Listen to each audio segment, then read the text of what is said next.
Never seen a smile so big on my little old lady's face until I tell her I'm going fishing all weekend.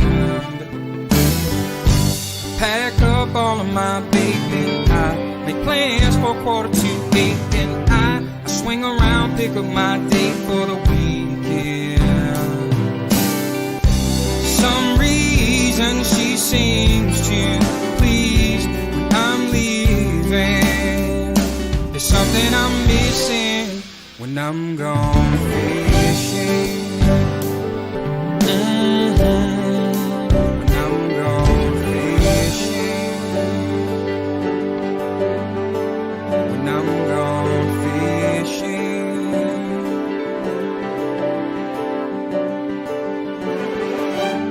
Yeah, baby. Yes, sir.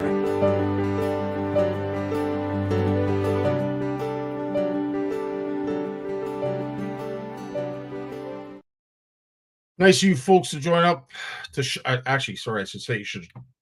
up as you have. Really appreciate this. We did take a week off last week, so it is apropos for us to say at this time, happy belated Thanksgiving. So thanks for that, Ed. Really appreciate that. Also wanted to pass along a thank you to everyone that passed along birthday wishes. I may not have gotten to all of them. I apologize for that, but I did see quite a few of them, so I really appreciate those. And on that note, there is someone from our community that is celebrating a birthday today. So to Moose Bartu, happy birthday, young man.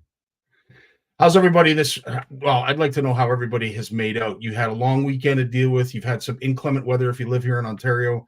All kinds of things. Lloyd, what's it like out in Saskatchewan right now? You still got double-digit temperatures, or is it starting to freeze over where you are? This weather is just, it's all over the place. How you doing, Bob?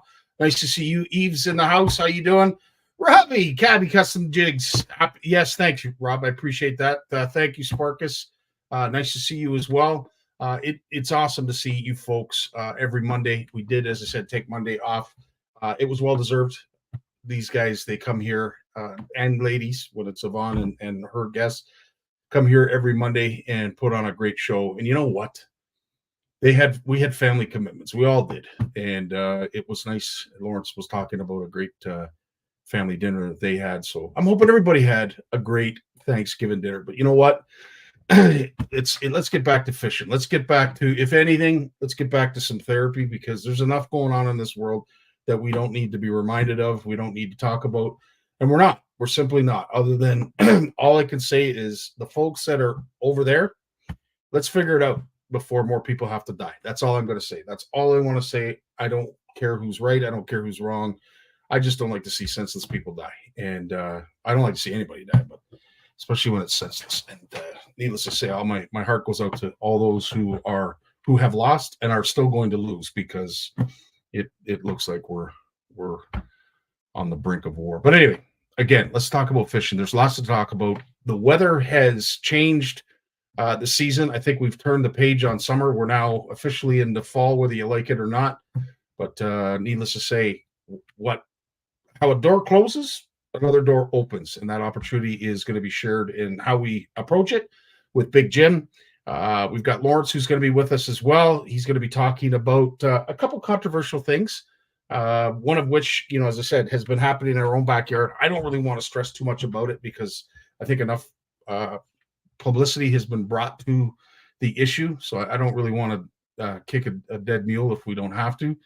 But needless to say, there is something that I want to share with you and Lawrence that happened over across the pond, actually, with one of our fellow U.S. chapter anglers. And I'm going to share a little bit of his video. And maybe ask the question, what do we do when we're presented a situation that we know is illegal? It's not right. Perhaps maybe not ethical, maybe not illegal, but you get yourself into a situation. You don't want to be that person on the riverbank or on the lake or at the dock that's, hey, you shouldn't be doing that, or that's not right, or sometimes you get yourself into worse trouble than you first thought. The intentions are always good, but you know what? There's some people out there that don't understand how to act properly in front of people. So maybe we'll give you some do's and don'ts on how to approach that. But for the most part, I know you people who are watching don't need that reminder. It's nice to, if you can, spread the info, reaffirm the issue and the need to do something as opposed to nothing, because you're not doing anybody any favors by just doing nothing. We have to do something. That's why we're all stewards of our waterways. So on that note, that's pretty much it. Outside of that, I want to say we are going to be putting some videos together. If you haven't already seen the Macintosh one, we are now taking deposits. We're taking bookings for our CFN retreats that are going to be happening, OFC Nation and CFN retreats at both Horwood Lake Lodge and Camp Macintosh. So please, if you're interested in going, we're going to be sharing a whole bunch of stuff called the Macintosh Minute. And basically the theme behind it is, if this is a minute, can you imagine an entire weekend? That's going to basically be the theme. So we're going to be sharing a lot of this past year's experiences, both of their guests as well as our community. And we'll get you folks a little bit more in the know when it comes to Camp Macintosh, and let you all know that for those who don't come, what you might be missing. Also wanted to bring to light, there's a lot of things I'm going to get caught up on. I just finished very busy on call. So we've got James Schember, we've got Ed McKenzie, we got your Tim Hortons cards that still have to be delivered, and I promise you that. Not to mention, we still have some CFN Fish-Off prizes that need to be awarded. So for all those who have not received your prize, it's not because we meant not to send it. It's just it hasn't arrived, or perhaps we didn't have your address. So we're going to get caught up on all that this week, because unfortunately, next week I'm right back on call again. So irregardless, let's have fun tonight. Let's worry about that tomorrow. On that note, let's bring in the one and only, the big man, the reason we all fish, Big Jim McLaughlin.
It's not Halloween yet, Jim, but we're getting there. We're getting close. Hey, I left my mask on from last year. How you been, my friend? Already. How you been? Good? It's what it is, buddy. I'm just waiting to die now. Oh, well, on that enlightening note, incredible. Well, I'll tell you, we've been busy over the years watching, you, I don't want to say progress, because you kind of hit a plateau, but it's been nice to share a few great memories with you over the years. Big shout out to Steve Shaw. I don't know where, I love this picture. Jim, I don't know where he got this pic, but look at the dew on you. Hey, see back then? Yeah, that's a That's few. when you didn't want to mess with me. Yeah. Yeah. And then of course, how could you say That's the that best ever. The when you best can ever. when you see that picture? How could I can't even think about Jim like that. But The I will best say, picture ever, brother. I can never thank you enough for doing what you did that week. dude, it was an honor to share I mean, why do you time. think I still talk to you? I kind of figured it had to be something because it wasn't my good looks. Hey, if you think this is bad, you should have been in the boat with us a week ago Saturday. Oh, well, yeah, I would have to say that it was definitely a PG rated conversation. Jim, I will say this: it's always a great time spending any kind of time with you, whether it be on the water, hard water, or wherever. But it's interesting that you talk about that because there's something I wanted to talk to you about that we discussed on the water. And of course, Gord Pizer is reminding anglers understanding turnover is critical to your fall fishing success. And the key thing to remember is that it is a process, not an event. You described that. I loved when you explained about crankbaits and this time of year, how they can be very, very effective covering an awful lot of water. But let's get back to what Gord is talking about when it comes to turnover. What's the significance in that Well, in a lake or in a river? They call it the rehomogenization of the water. Mm-hmm. Basically, what it is the water on top gets cold, it sinks down through the water and causes the other stuff to come up, and it's a once a year mix up of the water. It puts it all back to not people say, oh, it's all the same temperature. Well, it's not. It's pretty close, but it's not always exactly close. And the scary thing about it is, and I saw this when I used to guide a lot, and when we used to fish in Halliburton a lot, was you could be in a lake on one side, and it was all dirty looking with crap floating on the top. And you put the boat on the trailer, drive a mile down the road, turn right, and fish in a lake on the other side of the road, be crystal clear because it hadn't happened yet, or it happened 10 days before, right? And it's had all time to settle down, right? But one of the reasons is that, see, now where I fish out here in the back most of the time, now turnover is not really a factor. It's further down it is. You get down to where the water is deeper, but up there, like that whole thing's based on green weed. That's the whole thing is what it is. It's based on green weed, and that's what you look for as the water temperature goes down. And of course, as it cools off, you have to fish a little slower. The fish are not willing to. They're not going to chase as much. Like that spot we fished up at the top there, where I said, I don't catch fish here often. Then I catch a 4-pounder. It's whenever you get a fish there, it seems to be a big one. And like that fish just about took the rod out of my hands when it came to get that crankbait. And you saw the way it was stuck at the roof of its head.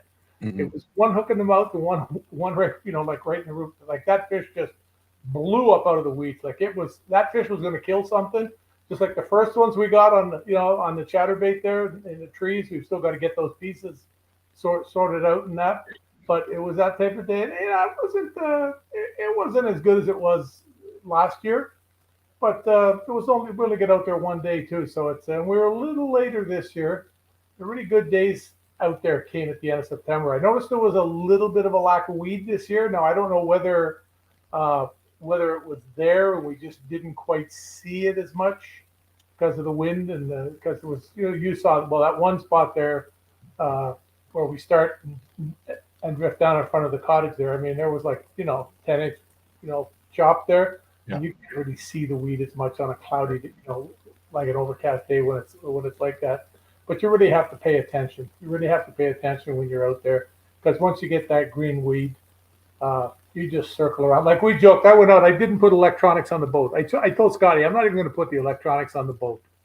And the only time I missed it was if you're going to drift a flat, it's really nice to have the trail, so you're exactly well, not exactly, but you're 25 yards over. You're 25 yards over each time when you're fishing a massive weed bed, and then when you get a bunch of fish, it's the third track, and then all of a sudden one track turns into a magic marker line because that's the one you're catching all the fish off, eh?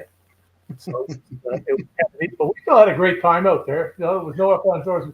The high point of the whole thing was Scotty's talking on the phone, and he said he catches a fish while he's talking on the phone to the guy, and he says, Hey, I'm only 27 behind Big Jim now because he told him when he got on the phone he was 28 behind me. And I look around and the fish is this big. Was it a little largemouth? I didn't even see it as you Oh, it threw was a little largemouth. Yeah, it was little. it. Yeah, Hopefully it was born this year. it was actually hard to identify. That's how small Yeah. it was. And he throws it back in and he says, I'm only 27 behind now. And I saw the fish just caught it out of the corner of my eye from the front of the boat as he threw it back in. And I turned around and said, you mean 27 and a half? Yeah, exactly. That didn't count as a whole fish. That was the day right there. Yeah, you summed it up perfectly. You got to have fun when you're out there. But we caught some really nice fish there. I posted a few photos, and we got a couple of pieces of film there that will eventually get posted. Where a couple of fish bit right on cue. Yeah, especially the one. Oh yeah, it was when you're talking about why you're doing something and you catch a fish doing it. That's a really really cool cool thing to happen. Looking forward to sharing that, Jim. As I said, this weekend, hopefully we can figure it out and get some of that stuff over. And we talked about what we were going to do. Remember last week I told you I was going to try drop shotting? Yeah. Remember we did it? Yes. That piece of film I did with the noise on it's stupid, eh? Oh, is it? The wind, yeah, because the wind was wicked. But we got Brad Sinker from Proud Casting. Awesome, buddy. His drop shot sinker here. And what I did was basically the same bait that I drop shot or that I usually Texas rig, we drop shotted. And how many did we catch? I don't know, 4 or 5 maybe? Well, that was maybe me. But you on the drop shot, I think I caught maybe 4. Oh, it's true. Yes, I did. I did a couple each time we drifted. There was, a pound and a half, and then there was one nice one, maybe 2.5. Yeah. And that's the one that we had to think. But when we talked about doing it, and it worked, and it was really cool too because at this time of the year, sometimes you have a lot of junk on the bottom. So if you're fishing a Texas rig like something like this, and it's on the bottom, around the top of the hook here in the sinker and everything, it'll catch up with the moss and the rotting crap and everything. But when you got a drop shot sinker down there, it can catch all the crap at once because 12 inches above it is what the fish are coming to eat. Yeah. And that's the whole thing. And it goes through the weed really nice. And that's something that I had never done. I had never drop shotted in heavy milfoil. I will say that. I don't know what to say after that. For the 20 minutes we spent doing it, maybe half hour, I caught 4 fish. Like you caught several drop shots. I used it a lot. I used the drop shot a lot, and I would have to say 4 or 5 fish was the limit to what I caught. But having said all that, the one thing I do like about that drop shot weight, it was designed after the dredge, which was something that a lot of our char anglers and charter captains have wanted for some time now. Yeah, that's what the snap weight on. Drag. Well, it's the idea is to drag on the bottom so that you kick up a little bit of silt, and those who love salmon know that can sometimes really trigger a fish. The reason we like it from the bass side of things is it's an anti-snag type. It's very similar to what Lindy came out with back in the day, and I'm not sure if they're still producing it, but it worked back then, and it works even better now. That design, the wedge shape of it, basically it's a keel. So no matter what you come up against, it will be able to ride over top of it. So it's a very effective drop shot, and thanks to Brad. There was another thing that I wrote down. I had something happen when we were fishing together, Scotty and I, that happened. Sometimes it doesn't happen with a spinning reel. Well, I guess it could. But sometimes when you cast with a bait caster reel and you'll hear a ticking sound, and it's because your line's gotten a little loop down deeper. I don't know where these loops come from. They're phantom. Quite often they're down below where you would ever be casting to. They just seem to pop up, and you'll hear that. And what that is as the spool turns, it's that little bump of line sticking up, hitting the reel every time it goes around, because it's not going out the line guide. It's just hitting, I guess, around the pawl or something. And you remember when it happened to me, and I said to Scotty, I got to strip this out, I know. And I pulled the line to strip it, and it broke. And the reason it broke was because when I cast it pretty hard, and you could hear the tick sound, and it put a real beating on. And that was 20-pound fluorocarbon. And I have to ask Jim. Typically, when you put line on a reel, whether it's the first time or the 10th time, do you use tape? Do you use a special knot? Is there anything that you do to attach it to the reel itself? yeah, if I usually put a little piece of tape on the bottom, especially with braid. Like, I mean, when braided lines came out, if you knew how many reels went back to Shimano because they said that the drags were no good, and it wasn't the drags, it was the line, the braided line. Just all the line would just turn on the spool because the spool was so slippery, and until it eventually tightened up somehow. But I know guys that take the line and they just tape it to the spool. There's special knots for tying to an arbor and stuff like that. I don't do that. Yeah. I mean, when is a fish ever going to get? You got 100 yards. Well, they wouldn't have 100 yards on a bait caster, but you got 75 yards on a bait caster. You're never getting down there the way I fish. Yeah. It's the way any bass fisherman fishes. You're never getting down there. It's not going to happen. That's why you only usually fill up half the spool. 100%. When you change the line. Well, you know what I do when I change the line actually is I go out in the yard quite often, and I have a tree that has a piece of red tape tied to it.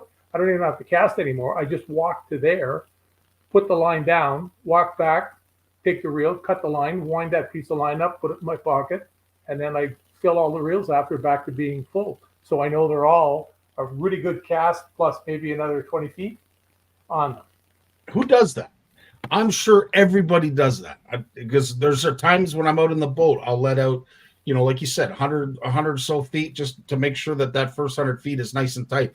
I'm sure there's a bunch of things. I've seen crocs where you can actually put the reel between your toes and you can reel line in from. Putting a pencil through, yeah. Yeah, I mean, there's all kinds of different. Well, you do that to get the twist out of your line too. Yeah. If you get your line twisted on a spinning reel or on a bait caster, you can twist line on the bait caster too for different reasons, but you can twist it. Yeah. You let it get in the water. You get 10 or 15 feet out, let it catch in the water. Just speed the boat up a little bit, and watch it go down halfway, and then reel it back in, and all the twist is gone because fishing line's expensive buying fluorocarbon now. 100%, and this is why Jeremy will say he uses a full for backing. He'll put a full spool of mono in, which makes perfect sense. Question I have for you that was asked, I think, by Jeremy. And Jay's not here, so I can't ask him. But when it comes to lake turnover, Jim, are the warm water fish like largemouth bass, are they affected more by a lake turnover? No, they can all go anywhere they want to go. Okay, all right. Because they can all go anywhere they want to go, and that's the problem. Because on some days, they choose to do stupid things. They choose to do stupid things, and it's because they can. Like a lot of people say to me. I fish ridiculously shallow for lake trout in the wintertime. So do the Lindners, and they're the ones that started it. When we fished on Lake of the Woods out there with all the guys from the Inn Fishermen and the Lindners and everybody out there, most of our lake trout fishing was done in the wintertime is like as shallow as 6 feet and maybe up to like 20, 25. Yeah. And I say, but why are the fish there? Because they can be. Because the waters, they can go anywhere they want now. 100%. And it works both directions. Yeah. But lake trout and pike are a lot more active, underneath the ice than a lot of the other fish. All the fish are active. They all have to eat and get through. They do bite. They do, they do have migrations to feed shallower, deeper, whatever.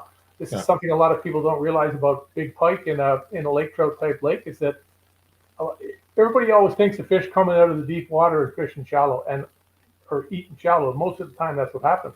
But in the research that they did, a lot of the big pike, like I'm talking big, I'm talking like 40-inch fish up, which most people, you don't see a lot of those around. They actually migrate deeper from where they're living. So that, they're living just around the thermocline, and they actually go below it to eat. It's interesting you say that because that's exactly what I thought too, Jim, until I went to Tazen Lake. And that flipped the script on what happens with fish. And I mean, I had a new 100%. And there, I don't even know if that lake has a thermocline, to be honest with you, because it's so cold.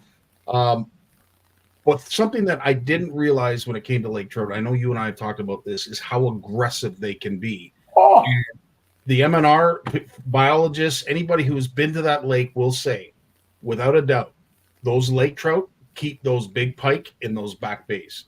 There's a reason that they're in. See, and this is again, this is why it's they nice. keep the pike like this in the back bays. Yes, They don't bother big fish. And it's the same here. That's why you catch 2 and 3 pound pike off the town dock, but you go out here where there's current, where we drive up and that, and get where it's a little bit deeper. You catch pike out there that are 7, 8, 9, 10 pounds, and that's all relative. That would be like, that would be like being in a big lake trout lake and catching a 5 or an 8 pounder up shallow. It's all relative to what they have. They can't go to 40, 50 feet of water, so they go to 12, 15, and that's why they only get to be a certain size. 100%. I like Jeremy's question here about bottom bouncing and drop shotting. Would bottom bouncing work the same way as drop shotting? It's actually a really good question, Jeremy. Yeah, for trolling.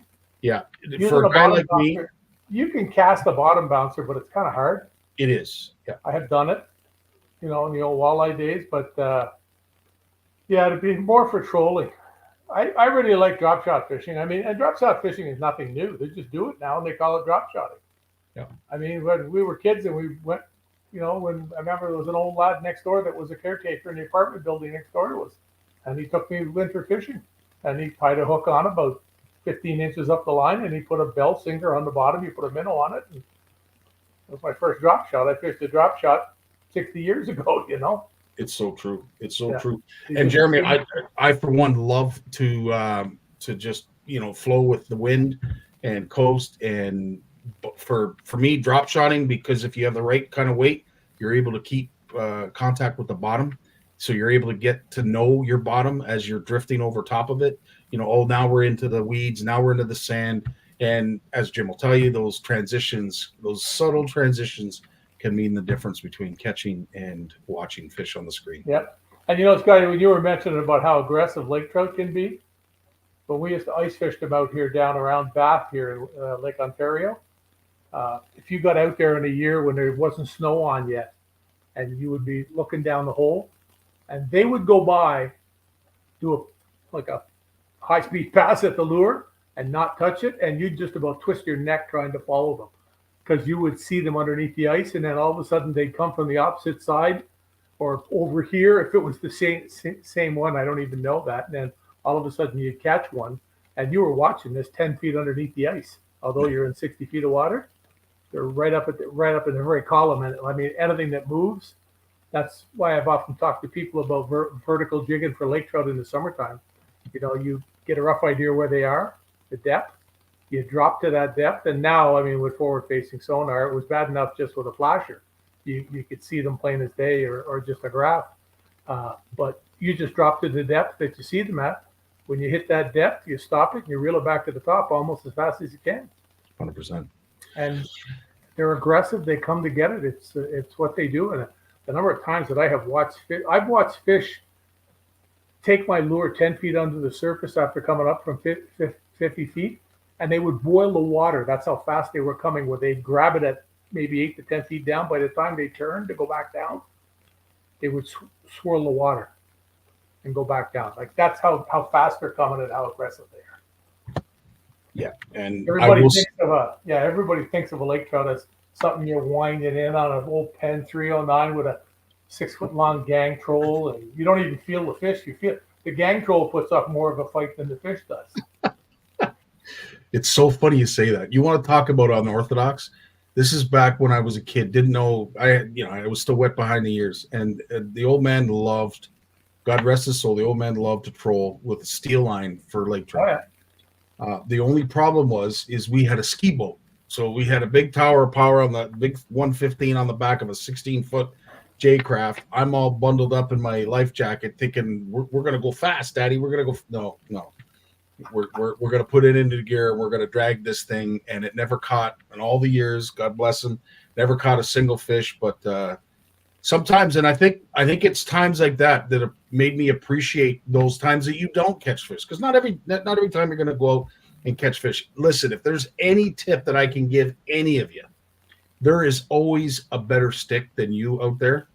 Be humble. Be humble. That's if there's any advice I can give you, be humble. And I can assure you we'll all get along a lot You better. want to see the look on a person's face when you take them, when they hire you to guide them, and they want to go for lake trout, and you show up in a bass boat, and there's no downriggers, there's not, and they're totally blown away. They can't figure it out, eh? No. And you hand them a spinning rod with 20-pound braid on it, and you show them what to do when they do it, and then they set the hook in the 10-pound lake trout on a heavy-duty spinning rod, and the look on their face, they don't ever want to hold the trolling rod again. Yeah. Because you're not just winding a fish in, you're fighting. 100%. Yeah. No, I've been fortunate enough to catch some lake trout well in the mid 40s up north, like up in Great Bear Lake and that. And yeah, a 35 or 40-pound lake trout puts up a fight on anything you want to throw.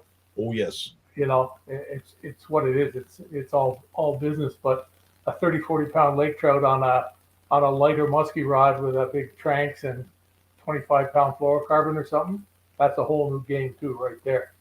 It's a pretty cool deal. You got to be careful and have your finger close to the drag or hit the free spool, because when they decide to go, boy, I've seen some peel that spool on a big bait casting reel back and forth. You can't even see it. You can't focus on it. It's going so fast. They can move. You put your finger on it, almost burns you. They're moving. They're moving. And you know what? At this time too, I'd like to just take a moment. You know, not only to you, Jim, because let's face it, I think God Himself has lost count how many folks you have managed to take fishing and get fishing. But you know, to Ed McKenzie, for our buddy Sparkus here, and for all those who just take folks out fishing to your local honey hole or favorite spot. You know what? At the end of the day, guys, I can't stress this enough. We are all in this together. And when it comes to getting folks into fishing, keeping this industry strong and healthy, it's really on our backs. So it's shows like this, it's events that Jim partakes in, we partake in, that is really crucial to bring the community together. And let's just get Canada fishing, man. Let's just do it. Very true. Jim, as always, my friend, our half hour flies by. Was there anything else that you wanted to mention? Wow. Bring the dog over tomorrow morning to get the rest of her teeth out. Oh, boy. Because then they all got infected and everything. And they got just one of those stupid luck of the draw things. Yep. Yeah. So she gets the other four out tomorrow. And she'll have a couple of rough days, and then it'll be business as usual again. So Right on. Yeah, you can tell it was starting to bother her. You can hear she's fidgeting around with her mouth, you know. So she'll be good to go. I'll have to find a part-time job, but it's what it is. It is what it is. But yeah, I'll tell you, it's so true, Ed. The best part is seeing the smiles on those who you take fishing and those who are fishing, and the reason we're all fishing. You know, I will say this: big or small, Jimmy loves them all. But I'll tell you, it is. Yeah, there's nothing beats, being out fishing and setting a hook and handing a rod to somebody. Somebody that doesn't really fish or hasn't fished or doesn't really care about it that much. I've done that muskie fishing, eh? Yeah. I've set the hook with a jerk, like I'm talking serious muskie fishing, with a 10-inch jerk bait and, 85-pound braid and whatever else, and you set the hook, just slam it and hand them the rod and say, "Here, reel this in for me." Have fun. You have no idea what's on, what's on the end of it, eh? You have no idea what's on the end of it. Oh, by the way, somebody we know caught a giant fish last week, and it'll be in the December issue of several magazines. Oh. It's it'll be on. It's going to be on the cover of one of the magazines in the States. It's El Giganticus. Wow. Can't wait to see that pick and many others. Jim, as always, my friend, thanks so much for your time, for being who you are. And get out there and fish, folks. It's gonna change, eh? Amen. Amen. We'll be talking about that next week on what we can do to prepare for those changes, because as Jim said, it is coming faster than we would hope. Have yourself a great week, Jim. All the best. Take care. Lawrence is coming up next, right after this. When it comes to Canadian food, we've got your back with flavors like lemon pepper, beer batter, campfire barbecue, lemon pepper dill, garlic butter and chives, and crispy Cajun. We've got a mix for every meal. Whether you're serving East Coast shrimp, West Coast salmon, succulent walleye, chicken wings, or veggies, we've got you covered. Coat your food in outdoor flavors. Available online or at these fine retailers. What's up, Lawrence? How you doing, buddy? Good, man. Happy belated Thanksgiving to you. And happy birthday to you. Belated birthday, my friend. Thank you. And as I said, I can't thank folks enough for taking the time. I know Facebook reminds you. My wife reminds me of that. You know, Facebook reminds them to do that. Like, I don't know, but people take the time to do it when they have the time. And you know what? A tip of the hat to everybody that does, because you manage your time way better than I do. I got to get better at that. But it's really cool to wake up and holy smokes, man! Like that's really nice. That anyway, it's very humbling to say the least. But I will say this: there is lots for us to talk about because we have been away for 2 weeks. I don't know where you want to begin, but I want to, because I know we've got Mike Howard. We've got a few folks that are really, I don't want to say excited, but looking forward to this conversation. So let's start with this. Yeah. Folks, listen, we have seen it. It has been well broadcasted. I don't think there is anything more that we can say that will change the situation that we're in. But just be mindful of the fact this goes on everywhere. And that's the shameful part of it. So here's what I want to do. At the end of the day, let's not talk about the topics because you can go to other sites and see that. Let's not talk about the exact issues because you can go to and we probably already know what they all are anyway. Let's face it. These fish, they go upriver, they die. People are walking through spawning. But anyway, I want you to take a look at this. And the reason I want to share this with you, Lawrence, is because it's all talking. There's very little visual, so you'll be able to hear the discussion as we play it to our fans, to our listeners. But at the end of the day, folks, what I want are questions. I want to spur some thought. When you're out in the wild and you see somebody not doing something that they should, let's talk about fish related only because we could go on to a whole different topic if we start getting into that. But let's just say they're not treating the environment ethically. They're not doing things legally within the guidelines and the rules. What do we do? What do you do? What does a person do when you're presented with this? Because it seems to me, Lawrence, I think we're going to be presented a lot more of it than not. But anyway, let's listen to this video. It's actually really interesting. But I just want to spur some thought. What do we do when you're in the wild and somebody does something that isn't legal? Well, guys, we took a break from the steelhead for a little bit and we came upriver to film some footage of spawning salmon, which will be in a separate video. But we also just took part in a massive snagging bus. As we were coming upriver, we were flagged down by a local conservation officer who had an entire stringer full of fish, and we helped him get all those fish back to the launch so he could take care of business. He said that those people had 50 to 60 other fish in their vehicles as well. I just can't stress how important it is to just make sure everybody's fishing ethically and protecting this beautiful resource that we can all come out here and enjoy. When a fish is snagged, often hooks are broke off into the fish, causing infection and disease, which also tremendously stresses out these fish, which will greatly reduce their full potential and spawning rate. It is extremely important that all of us anglers fish ethically and follow local conservation laws so we can set an example for out-of-state and out-of-country anglers who are enjoying our resource, and for all those young upcoming anglers who are just getting into the sport. A couple days later, we learned that there was around 460 pounds of poached salmon with a total of around 50 fish. Thankfully, all of this fish was donated to a local community, so none of it went to waste. Take it away. You go ahead. Well, I think about the practical. He mentioned some of the practical issues involved with snagging, right? If you're using, whether it's intentional or unintentional, if you're using the wrong tackle, you can snag fish and you can cause injury to those fish, and you can cause like serious mortal wounds that prevent those fish from finishing their biological process. In the case of Chinook and Coho, to get to their spawning beds and actually, do the act of spawning and get their eggs fertilized and laid and fertilized. If they're sick, if they're wounded, they'll turn back. They just don't go forward. They don't get to the spawning bed. It doesn't work. But the other thing, and I think this comes from my own experience as a young guy, 9-10-year-old fishing salmon when they first started coming up the Credit River. And we didn't know what tackle to use. Everyone just went down the river, and we sorted it out ourselves. We sorted it out by peer pressure, because we realized that if you're using a spoon with the treble hook and you're drifting that through and waiting for it to stall on the drift, and then you set the hook and you hope that maybe the fish grabbed it and it's holding it in its mouth, and you catch it in its mouth, that you got lucky. But there's a good chance that treble hook is grabbing the fish somewhere in the body. So anyone knows who caught fish, anyone knows there's a big difference in how that fish reacts to when it's hooked in the mouth to when it's hooked in the body somewhere, maybe towards the tail.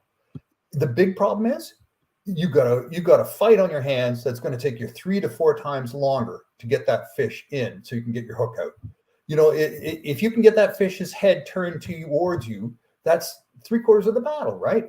As an angler, you want to get in front of that fish. You want that fish to be demoralized, so it's always facing towards you, and it eventually just gives up. That's why you use the right size tackle, because if the fish is just swimming away from you all the time, because your tackle's too light, you're just basically entering into a tug of war with the fish, and you're only going to win it when that fish is completely exhausted. It has nothing to do with overwhelming the fish. It's nothing to do with causing the fish to give up because it feels just beaten and it's lost its mojo, which is what you want to do with the right size tackle. But if you're snagged a fish and you got hooked somewhere in the tail of the back half of its body, doesn't matter what kind of tackle you have on, you're in a tug of war. And then if that fish gets down current of you, you got the current and a fish hooked in the tail that you're dealing with. You're on a running trip. You're chasing that fish, you're following that fish, and you could be gone for an hour before you're going to come back and maybe get your hook out, maybe not. There you've just completely defeated that fish, completely exhausted that fish. It's going to take. Will it recover at all to complete its spawning mission, or will it just give up and die in some pool below the spawning bed somewhere because it's just completely exhausted? So there's some real practical considerations to using the right kind of tackle. Never mind saying, I didn't mean to snag it. It wasn't my intention to snag it. Just use the right damn tackle. Tackle that doesn't snag salmon. Because you're drifting pools during the day where the salmon are stacked up, waiting for night to come so they can move up to the next set of pools, in the cover of darkness. Those fish are all down there. They're all facing upstream. You're drifting down. You're drifting your bait through there. You got to use the right kind of tackle to make it fair to hopefully that one fish in a million is going to bite your bait. So that's what I think in terms of the practical side of things. And if so, don't give me this moral argument that stealing and poaching is just wrong, flat out wrong. We know that. And you see people doing it. You call your helpline, you call your snitch line, you make a complaint, and you do your job to turn them in. I'm not saying citizen arrest, because that could get really bad. You don't want to be going there. But yeah, call the officials. But it's those other people that say, "Oh, I didn't mean to snag it." And you look at the bait they're using. You look at the kind of lure they're using, and the way they're fishing. We all know what they're up to. They think they're fishing fairly. They think no one's noticing what they're doing. They think maybe they're fooling themselves into thinking this is the only way I know how to fish. This is the only way I know how to catch them. And they think, well, I'm trying to catch them fairly. I'm trying. It's not illegal to use what I'm doing, and that's the problem. And to be honest with you, I am sure there are folks out there, and I'm going to go out on a limb and say this, that I'm sure there's folks out there that have no problem, tying on a weighted treble and snagging fish out of a river because that's what their daddy did. That's what their grandpappy did. They don't know any other way. And I'm a firm believer there's people out there that think that kind of fishing is still legal. I'm a firm believer. You're not allowed to snag fish, but there's the rules about the kind of lures you can use on salmon in the rivers in Ontario are pretty vague. No. That's a problem. So having said that, based on everything, of course, tackle is very important because perception is reality. If you're going there with an oversized treble, I don't think there's anybody that you think you could possibly be fooling unless they don't know that much about the ethics of angling, good ethics of angling. But it's interesting because when you go down this rabbit hole, the immediately response for most of us who, and I'm not nowhere near have the time on the water as say an Ed McKenzie, but I can totally appreciate his response when he says, when I see this, I simply walk away. You cannot change people's minds that have it ingrained in themselves that this style of fishing, what they're doing is perfectly legit and okay. So it's theft. It's just plain outright theft. When you're going in there with weighted treble hooks and heavy, extra heavy spinning tackle and, stiff rods, it's not fishing. You're just out there stealing fish and as many as you can, as quickly as you can before someone catches you. That's not fishing. That's just theft. Don't mix it up. 100%. And there's some great advice that's being shared here. Yeah. Corey's saying that he reels really, really tight, really, really fast to get the fish in. Yes, absolutely, Erica. That's why we do this, is to spread the word, and even outside of our community, just anglers in general. But and of course, Ed McKenzie talking about using the wrong kind of tackle, too light of line, this, that, and everything else. Because you do see that from time to time, a few hooks that are in the mouths of some of the river run fish that we are targeting. Okay, we're out on the riverbank. We're out on the dock. We're out on the pier.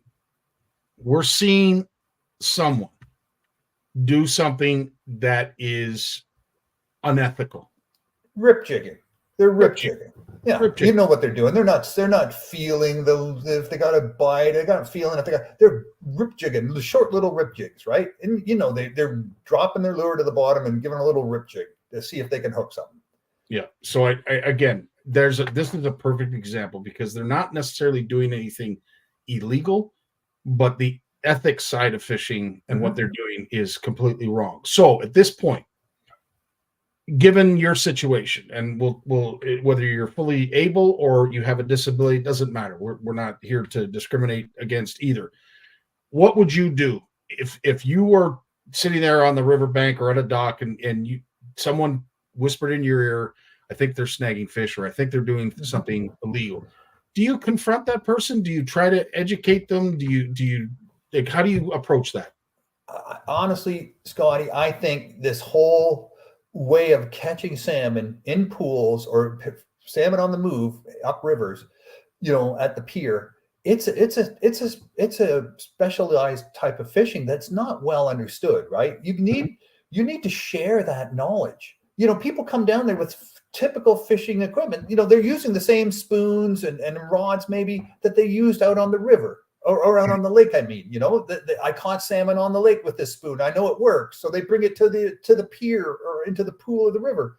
A nice big decent spoon, that's a bit weighted on a spinning rod. This is what they use. They don't know any better. You got to give them the benefit of the doubt. They're reeling it out there. They're feeling it. They're trying to feel the bottom. They don't want to get snagged. They're lifting it off the bottom. They're hopping it along as it drifts down. They're trying to catch a fish without losing their spoon. But, for all intents and purposes, they're just going to snag a fish doing it that way. So you give them the benefit of the doubt and you say, look, here's what I'm using. Here's a single hook. Here's a row sack. Here's, you drift it. You weight it a little bit with some split shot. You weight it, you drift it, and hopefully the fish is going to take it. Hopefully the fish is going to take it. And this is how we catch them here. And try it. And if they say, no, this, and you see them, what they're doing, then you just put the peer pressure on them and you get the other people involved and say, look at that guy, look at the tackle he's using. And you just shame him. Everyone can just sort of shame. And when he wants to get his place in turn to cast, you make things a little awkward for him. I mean, yeah, you got to be careful who you're picking a fight with, right? But if you handle it right, you can make people feel ashamed enough that the gig is up. Everyone knows what they're doing. Move on, get out of here, you dumbass. Okay, so that's just one approach. Yeah, that's the approach we always took. That's the approach we always took because no one else was around. There's no conservation officers around to do anything. You had to.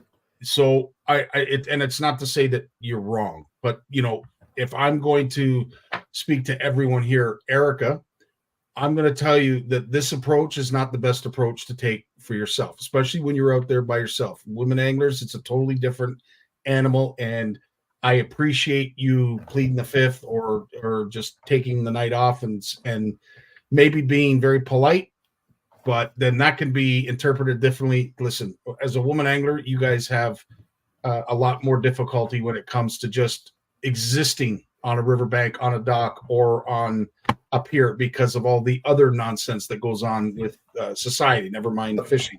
But they may have an advantage if it's an educational issue. If the person just doesn't know, getting it from a woman for a guy can be a little easier than getting it from another guy where the ego's getting wounded, right? Some guy telling you how to fish and I know how to fish, get back, leave me alone. What? Sometimes a woman's touches just makes it that much easier going down, right? Is here, can I give you a little hint here? Give you something to try. Maybe you could use that, take that friendly approach, and maybe you'll get further than another guy who maybe is a little bit, less finesse when it comes to educating. You know what I mean? Like, it's not easy to take time out of your fishing time to teach a newbie how to properly hook a salmon, without snagging it. And so it's a process. It is a process. And Jeremy, you know what? That's actually a great thing. And I know that River Stewards, it was River Watch. That was something that did happen. I don't know if it's still going on now, but there are volunteers that will watch a body of water. I'm pretty sure the Ganny had volunteers that were looking after that watershed. But regardless, at the end of the day, it's very rare to hear a story that was shared. This gentleman was out angling, got waved down by a DNR rep or a conservation officer to help assist in what was something that was extremely illegal, and 400 plus pounds of fish. Now, there are people out there that will debate, well, these fish are going to die. I mean, look at them. They're all black. They're dead. Who the heck wants them anyway at that state? There is an argument there. I will say, but at the end of the day, if we don't teach them the whole circle of life and why it's really important that we have these fish decay in the rivers and pass on nutrients, whether it be to the vegetation or, the ecosystem, it's really important to have them die in the river. Maybe not at the numbers that we saw or have seen this year. The run was extremely vibrant, very, very healthy run.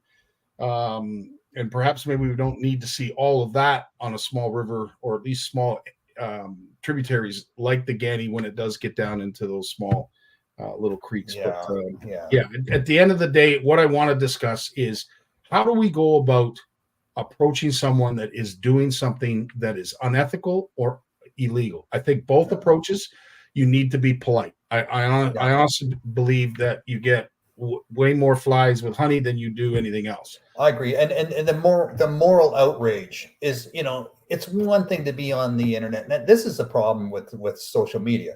We all can become very outraged. Like I've been talking today, have that moral outrage and sharing that with other people who feel the same way as we do. And we work up a bit of a fever, in terms of going, oh my God. And it's easy to get into that. And it somehow feels good because we feel superior to the other person who obviously is, we're denigrating in many, many ways. Right. Yeah. But in reality, when you're facing people, like I said, you always have to give people the benefit of the doubt. You always have to start on a good place. And then if the person just becomes belligerent or ignorant or just rude, and they just don't want to hear it, and they know what they're doing is wrong, but they're not going to take any advice from you, then you just have to move on. You got no choice. You can't citizen arrest. You can't, get morally outraged and start a big yelling campaign and shouting. Where's that going to? You're just ruining your own day, right? You're ruining your own day on the water by working up a big head of steam, and that's not what you're there for. And stewardship is very, very important, and how we go about it and how we do it is going to be different to the situation. It's going to be different to the person. But at the end of the day, like, we always have to think about ourselves. It's not about being selfish. It's about self-preservation. So whether you're putting yourself in a bad situation that you're out in the middle of nowhere, there's no one around, it's, me or her or whatever against, understanding your situational awareness is crucial to understanding what a person should do given a situation. If you become boisterous and confrontational, like Lawrence had mentioned earlier, that approach can you can end up having a bad time. Oh, you corner a wild animal, right? What do they come out swinging, you know, and so you don't want to make someone feel they're cornered and you got them in a box, because that's not going to work well for anybody. Jeremy, this is the approach that I always take. Basically, exactly the same. At the end of the day, warm up to them, you know, befriend them. Just say, hey, listen, dude, it's not my place, but I'd like to offer some advice if I could. It might actually help in, you know, further your enjoyment of fishing. But I just want to let you know that what you're doing can be looked upon as unethical. It's not illegal necessarily, depending on, of course, what it is they're doing. But can I give us some advice? If you do come across the wrong person, this is the better approach. Whether they choose to take your advice or not, you know, at the end of the day, you've done your part. You've educated them. You've offered that bit of advice, that bit of schooling, and I think that's the most important thing, Jeremy. What you're saying there, give them the benefit of the doubt, and give them the option to either receive the advice or tell you to go. And give them a hook, and give them an egg sack. You know, take the time and show them how to fish, and give them some tips. And you know, sometimes, like I said, it's just people just don't know. They just don't know. And I'd say that's the majority of the cases. But if you come off as a moral superior, it doesn't matter if they don't know or if they know. No one likes to be treated that way, right? No one wants to be talked down to.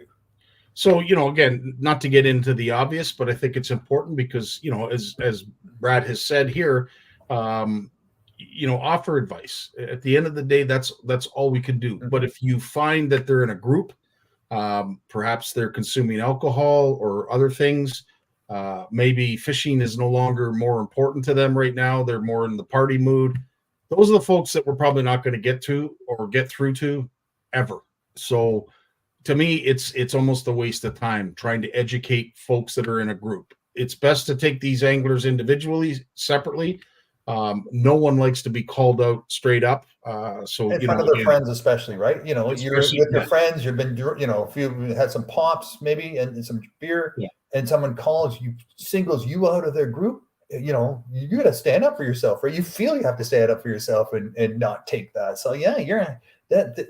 You know, all this barroom brawling experience comes into play, right? And if you don't have that kind of experience, you got to be careful. You have to be careful. Well, you know, and I will say this, because, you know, you don't want to get into a situation which it becomes uncomfortable for yourself and, of course, for your friends and who you're fishing with. And I'll be honest with you, I'm not a big fan of river angling strictly because of the stigma that it portrays. And I hate to say it, because I think it was just up here. Who said it? George. You know, at the end of the day, we're talking about 5 to 7% of the anglers that are out there doing the wrong thing and know they're doing the wrong thing. So again, we're not talking to you folks. The only reason we're talking to you folks about this is because I think all of you have been put in this situation. Right, wrong, or indifferent, you have taken that leap in for the sake of the fish, for the sake of the environment, for the sake of your fishery. I applaud you for it. And however it turned out, I'm glad you're all still here with us, because obviously it was a positive return. I'm sure some folks, you know, Ed, I'm sure you've been told off on the river. Mike, you've probably been told. There's a bunch of you that have been told off on the riverbanks because you've gone that extra length and given somebody some helpful advice. I think, to Brad's point, unethical fishing and illegal fishing are two separate things. So I think the approach should also be different. I don't think they should fear one another. No, look, if you see people breaking the law, the last thing you want to do is go in there swinging, you know, with your tongue or with your fists or getting, you know, physical. You need, this is, you know, when there's a clear case of people breaking the law, then you don't go in there. You're not going to turn anyone's mind around. You're not going to convince them to stop by saying, hey, I see what you're doing there. I caught you, especially with friends or even on their own. You know, you don't want to corner them. You don't want to, you know, make them feel like they have to become desperate to get away from you. And do whatever it takes to get away from you, and including run you over, break your fishing rod, or you know, cause you injury. But the other thing I think, Scotty, and we haven't talked about this, is filming people with your camera. You know, look, there's one thing to film people and then offer that up to the MNRF when they press charges. And that is helpful when they're presenting their case in court, right? They can really use that kind of video footage that taken by a third party and who has nothing to gain, but just is seeing the crime go down, and they film it, in a way that the person who's committing the crime doesn't see them, so they're not putting themselves at risk.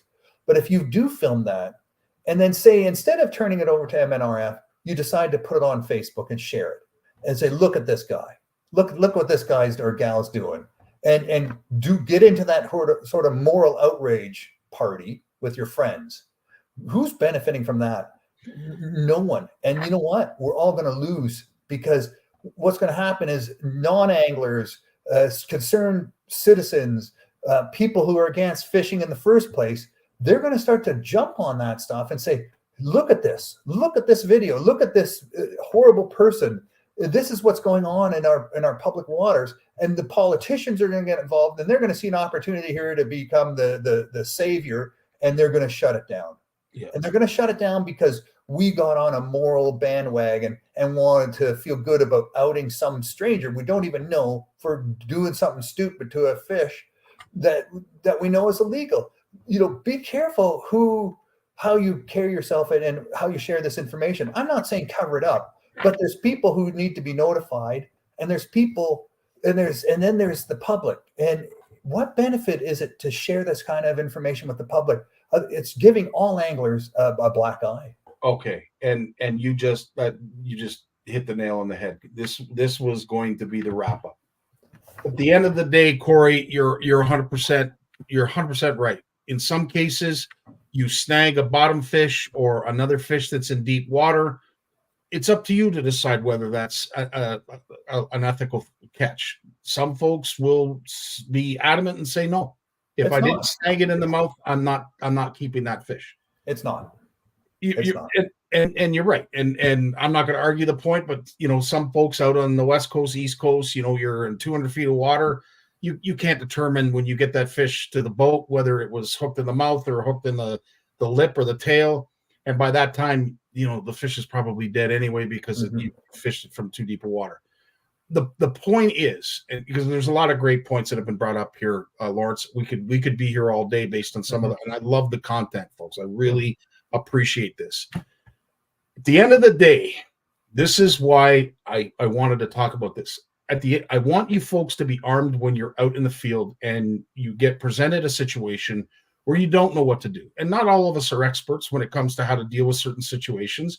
But if it's an individual, I would approach them. I'd be polite in how I would come across, but I would approach them. If it's a group, I would probably leave that to the authorities. If you know they're doing something wrong, leave it to the authorities. It's up to you if you want to film, but you're taking, your own self-good and self-help into your own hands by making that choice. But what you just said is exactly what I want to hammer home. If you are seeing illegal behavior out there, please do not take video of it and post it on social media. Because the one thing I will say, what has happened with the Ganny is we have all unveiled a serious problem that's been going on for a number of years. All we do as the ethical anglers is we try to make this stop. So sometimes we get desperate. Sometimes we don't know what to do. Sometimes we may think that the authorities aren't doing enough. Regardless, posting illegal behavior on social media and identifying the body of water that it's being done in, if that body of water is closed because of what you've done, I hope you can deal with that. I hope you're okay with that, because the last thing we want to see is any more fishing opportunities taken away. Well, look at that one video last summer that the guy took at that walleye weigh-in in the United States on Lake Erie, where they found that the walleye had been stuffed with lead shot and fish fillets and things. And the tournament director was outraged. And someone made a video of that, right? Of the tournament director yelling at the cheaters. And that video went viral on CNN, on all the mainstream media. It went around for weeks.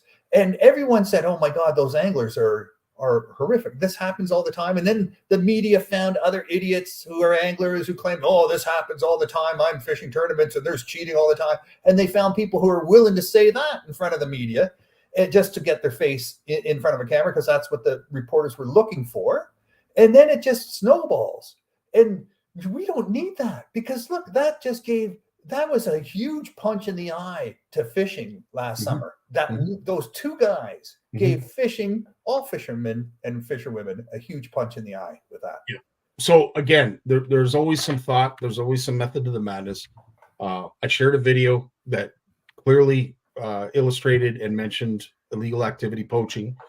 400 plus pounds was seized, and you never found out the river. You don't even necessarily know where they were fishing.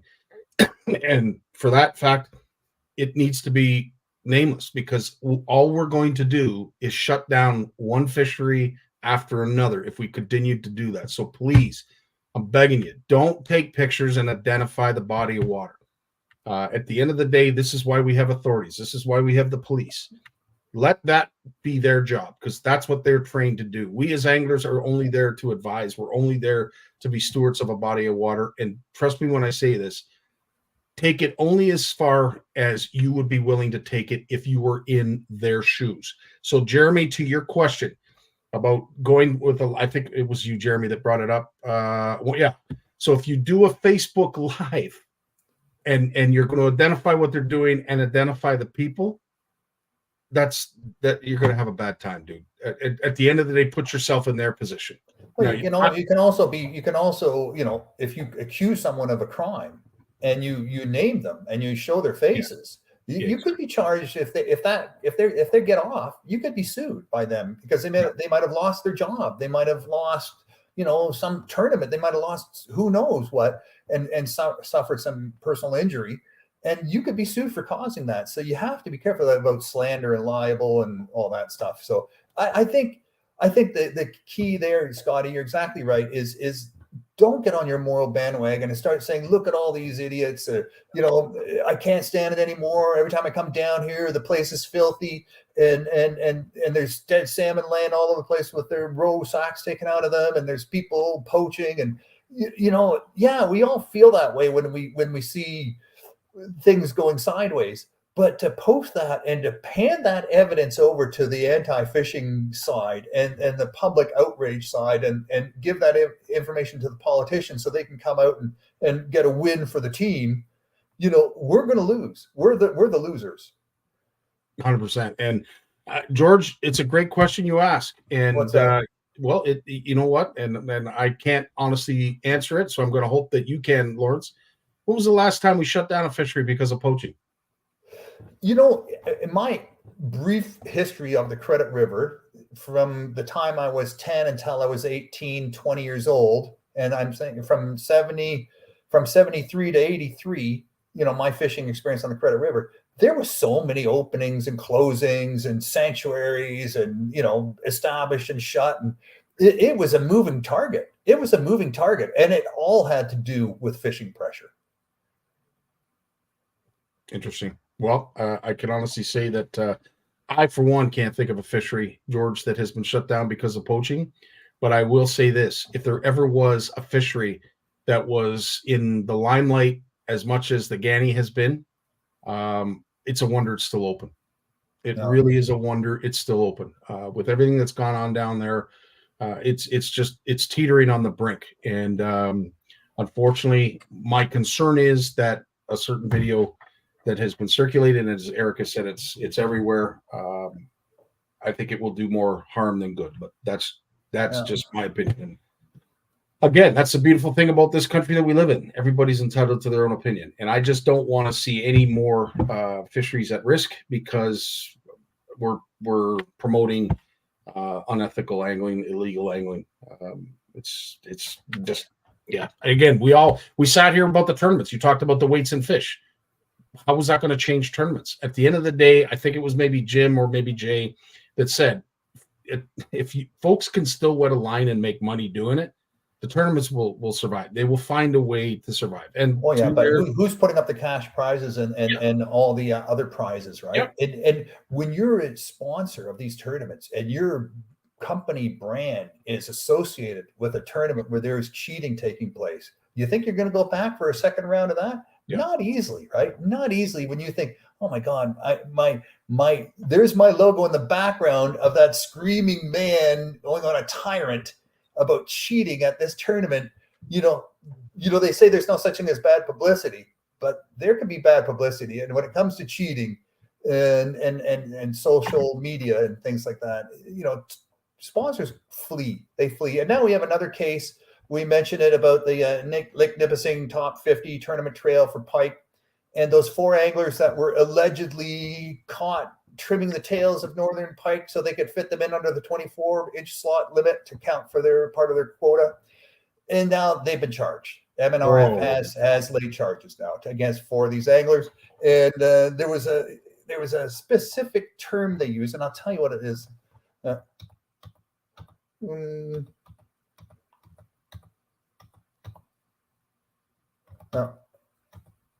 Not grooming, I hope. Okay, here it is. Failing to keep fish in a manner that allows their size to be easily measured. That's what they were charged with. Failing to keep fish in a manner that allows their size to be easily measured. That's the law they broke. Yeah. So it is. And unfortunately, do the winners get as much publicity as those who cheat? So when I love your points when you say, we're only speaking to 3 to 5% of the anglers. The unfortunate part, George, is perception is the reality. There might be hundreds of anglers. There's thousands of us anglers that are out there ethically fishing. But unfortunately, those who get all the headlines are those that are doing it illegally. So the unfortunate part about it is us good people, if you will, none of what we do is promoted. We have to do it ourselves, like we're doing here. We're guilty by association. Whereas those weights in walleye went absolutely viral. I was watching College Game Day on ESPN, and in the back crowd, I couldn't believe there was a sign, because they have millions of sign that said, "There's weights in fish. We got weights in fish." It made College Game Day. Now, and how many people came up to you, Scotty, and people that normally never ask you about fish or fishing came up to you and asked you about that? And I can tell you, I could more than 2 hands, I could count that on, and that made me cringe. That people, I know who normally don't give a rat's ass about fish and fishing, were coming up to me with a little bit of a smug attitude and asked me about that one. Yeah, it's bad. It's bad. I hate to say it, but whether it's good or it's bad, like somebody will say something. Hey, Scotty, did you see that so-and-so that caught that big fish? No, show me the picture. Or, hey, did you hear about these clowns, blah, blah, blah, that did this with the weights and fish? Is this what goes on in tournaments? Because a lot of folks don't know, right? Like us that are in the industry, we know. We know each other. It's a small community. It really is a very, very small community. And if, God forbid, any one of us were to do something wrong, everybody and their mother would hear about it. Everyone in the fishing community would hear about it. And Oh, that person wouldn't be. They'd have to move towns, right? They'd have to move to a new province because they're not fishing tournaments anymore. Yeah. And we all know people who aren't allowed to fish tournaments anymore. We all know those people. We all know their reputation, and they'll never live it down. We'll never let them live it down. So listen, to all of you who are on this side of the screen and this side of the screen, I shouldn't say that. This side of the screen. Hey, thank you for all that you do for your fishery, our fishery, my fishery. If you've been stewards, you've taken it on the chin. Thanks for taking the time. Thanks for making the effort. Thanks for doing what is right. At the end of the day, what is right may not necessarily mean what you should do, because every situation is different. At the end of the day, it's all about situational awareness and knowing your surroundings, knowing, you always got to have an out. How's that? You always got to have an out. So if you're going to confront somebody, make sure you have an out. If they have friends, I'm not going to suggest that you even say anything. It's better just to call the authorities. But if there's any, I hope this was somewhat helpful, because there's a lot of times when we get put in situations because, Lawrence, you're the authority on fishing. Sparkus, you're the authority on St. Clair. You know, George, you're the authority on Nipissing. Folks want your opinion. They really want to know what you think. What do you think about a certain situation? How would you react to a certain situation? And it can be uncomfortable. It can put you in a between a rock and a hard place. But you know what? At the end of the day, we're all here for one another, and we're all here for the fish. So somehow we seem to get along. It's just a matter of making sure that they can get along with us. No, I'm just kidding. But yeah, great topic, Lawrence. I know there's a bunch of other things that you wanted to talk about, I'm sure, as well. I'll let you go right now. Okay, well, let me get back to the top of my list here.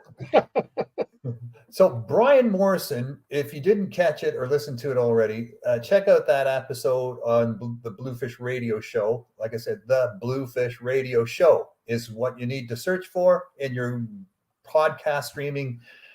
If you just search for Bluefish Radio, you'll get that Jamaican radio station where they have a show called Bluefish Radio. I know the guy. He approached me a long time ago and he said, "Lawrence, give me that name. It's my dream." And I said, "Don't worry. If anyone lands on your site, they'll know it's not about fishing." So look for the Bluefish Radio Show and listen to Brian Morrison. He's a biologist with 20 years of experience, and he talks about why anglers experience confusion with respect to the fishing for salmon in the rivers. Are they hatchery? Are they wild? This is what it comes down to. This is the root of the problem here. This is where we have these conflicts, the seeds of the conflicts between the people who think they can snag and keep fish and keep more fish than their limit, and those who think that every fish has to go back in pristine condition to complete its biological destiny. There's confusion, and he has some theories on this. So check it out.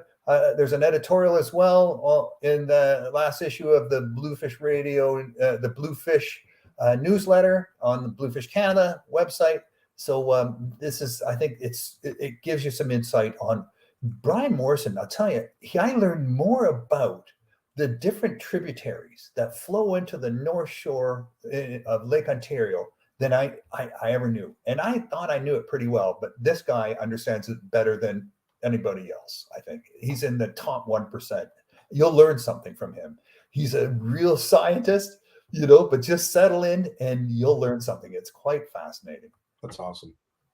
So here's something. A kayaker fishing in Canada bought his first kayak. He's been out fishing in the marine environment on the East Coast and for years. Buys a kayak, a motorized kayak, goes out trolling. What's the hook? A white shark. I think he's selling his kayak.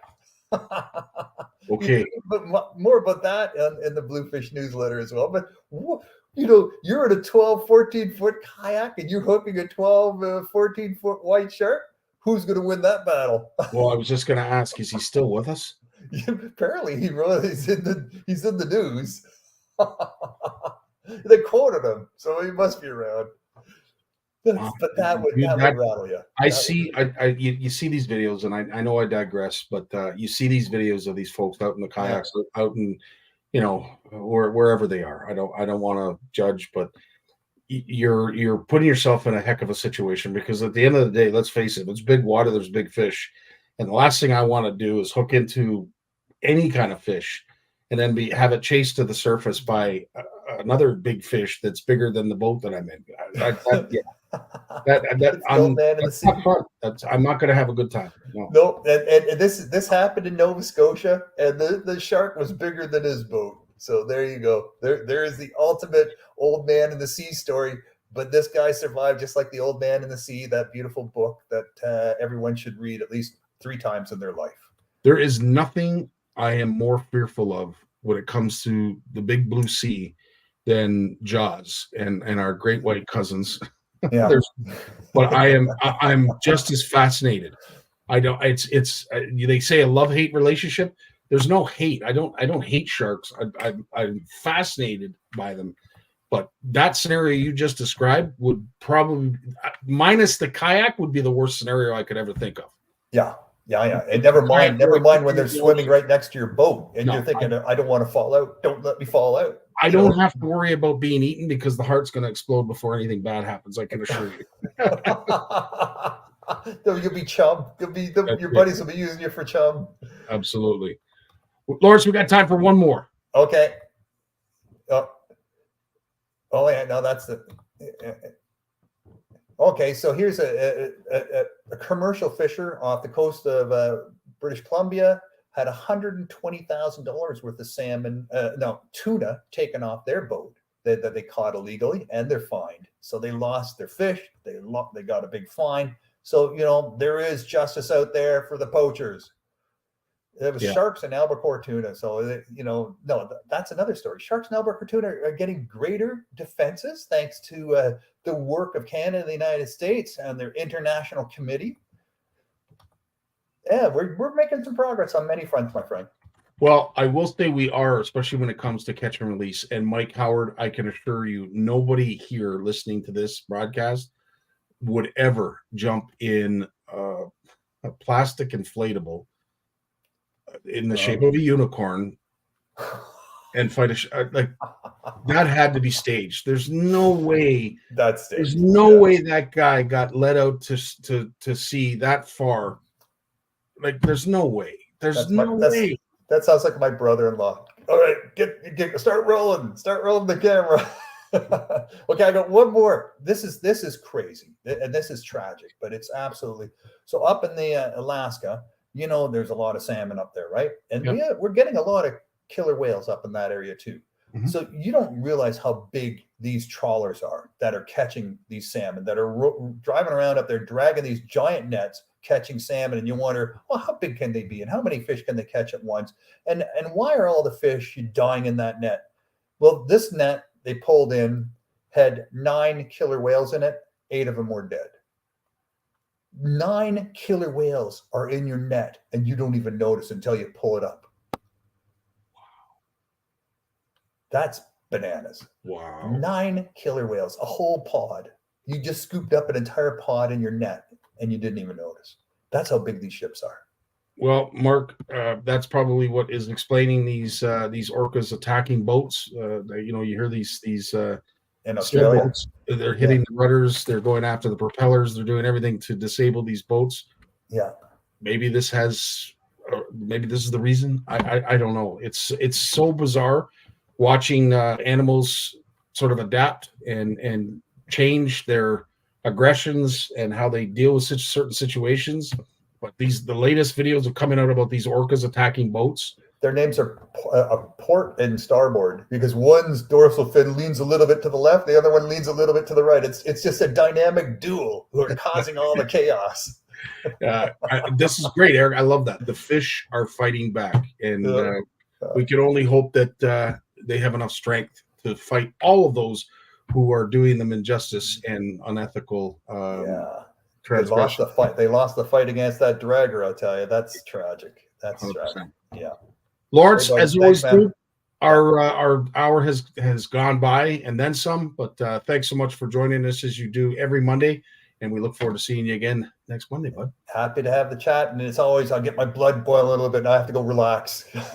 Okay, take a breath on us, buddy. Oh God, it's over. Okay, dude. You take care. Cheers. Enjoy your week, my friend. Folks, thanks so much for joining us. Hopefully you did learn a little bit.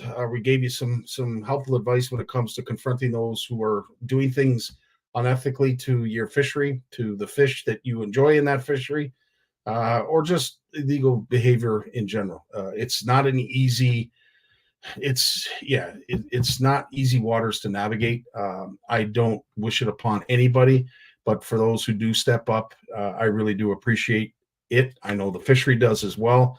We just don't want to hear about you in the news. Okay. So make sure your situational awareness is in tune and that you leave yourself a note. Because if someone does go south and decides to confront you in a physical or bullying type manner, just walk away. Just walk away. It's not worth it. At that stage, it's just not worth it. I don't want to lose any of you because you're doing the right thing and sticking up for the fish in our fisheries. But at the end of the day, we do need to educate. And I want to say we need to do more educating than we are, because we got a lot of new Canadians out there that have no clue how things are run or how things are done. In a lot of cases, they're buying licenses. If they are buying licenses, and it's not even in their language. So yeah, we got a lot of work to do. So thanks for pulling your weight, doing your part, and stepping up, because as I said, there's not enough of us around, not enough COs around, not enough biologists to hammer home, and yeah, we got a lot of work to do. Anyway, I'm up for it. I hope you guys are too. We're going to see you tomorrow, Turkey Tuesday. Mike and I will be on here for the final wrap up of the fall fish off. We look forward to that. Look forward to giving out some more prizes from our wonderful sponsors like Ugly Boys Bait, Shimano, Plow Castings, you name it. Until next week and until tomorrow, we'll see you then. But love you all. You guys take care. Love the fact that we had 2 weeks off. Distance makes the heart grow fonder. Anyway, you have yourselves a great week. At this stage, Dave, it's up to you, buddy. It's time to take us away. All the best. Peace. Well, as much as I hate to admit it, I guess we've run out of time. So I've enjoyed it, but I'm going to do something I haven't done since season 1. Turn out the lights, the party's over. They say that all good things must end.